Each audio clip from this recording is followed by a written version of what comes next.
On tonight's show, the tale of a young bride's wedding ring lost and found. In a true-life tale reminiscent of Lord of the Rings, Karina lost her wedding band whilst on holiday in South Africa, only to have it find its way back onto her finger despite living in Gibraltar, because of a serial number, a tracking system, and a good Samaritan called Gandalf. Okay, so his name wasn't Gandalf, but he was a good Samaritan. We'd come to Morel's boutique venue to join a heartwarming story about a pair of doctors who met on the Mediterranean island they call the Rock, recognized each other as soulmates, were married soon thereafter, and then one day headed for the hills. Christopher and Karina, you've already had your wedding, so what's tonight about? 8 months after we got married, we went on this lovely rock climb in Paarl. I didn't notice that it was gone. I had it around my necklace, which I usually keep my rings on, and I ended up feeling around my neck to put my rings back on my fingers, and it was just gone, and raced back up the mountain trying to look for it for hours. Searched everywhere. And couldn't find it. As chance or fate would have it, Margaret Edelstein and her husband were out on the same mountain and found some rings. How they found the rightful owners was a stunning turn of events. One day we were in Cavendish and we were walking past here, and I said, let's just pop in.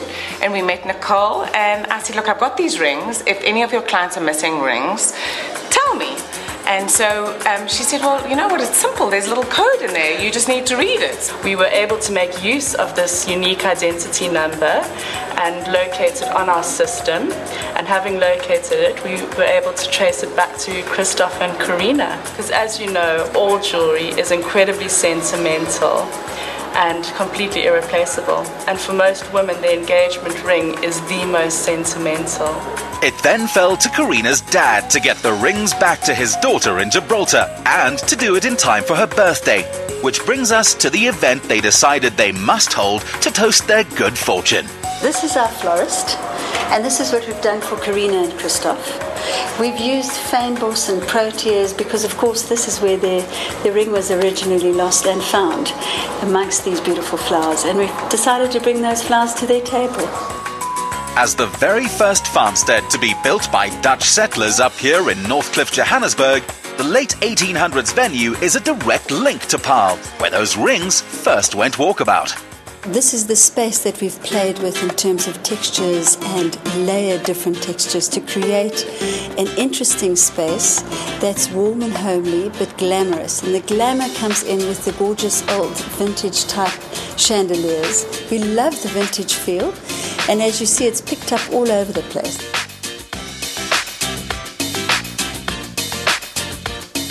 For Christoph and Karina, who have a definite appreciation for art and the finer things in life, it was hard to beat the vintage charm of the place, combined with a prize cooking of executive chef Christopher Calvert. Chris, something smells delicious. What are you getting up to right now? Right, well, it's just Scottish salmon. We're going to do it crispy skin, so I've scored the skin. I've left the skin to dry out a bit. Going to start it in a bit of olive oil, thyme and garlic, finish it with some butter. And then the ravioli, we're just going to boil the ravioli. The sauce is just an emulsion of butter, a little bit of chicken stock, creme fraiche, chives. And then I've got some marinated king trumpet mushrooms, cherry tomatoes, and we put it all together on a bed of buttered baby spinach. Morels weren't the only party who heard the story, melted instantly, and insisted on being part of the celebration.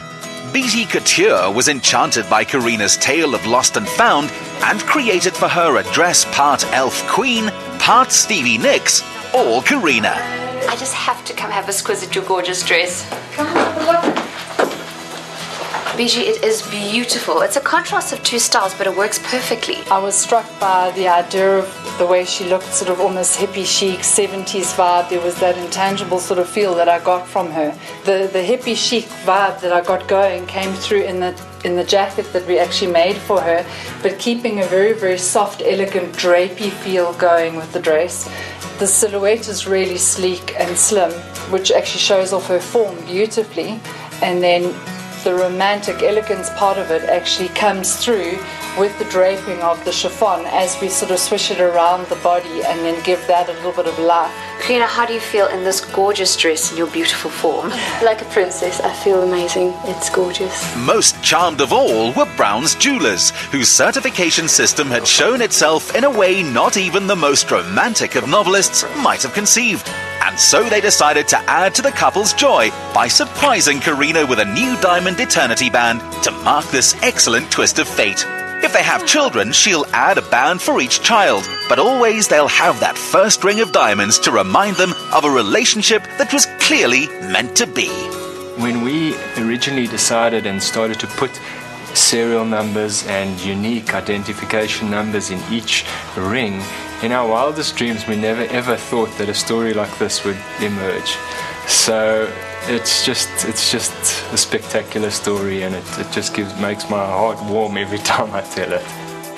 And there was more good fortune, as Karina's best friend, who couldn't make their wedding day, was able to make this event. The tale of a true diamond in the rough which managed to find its way home.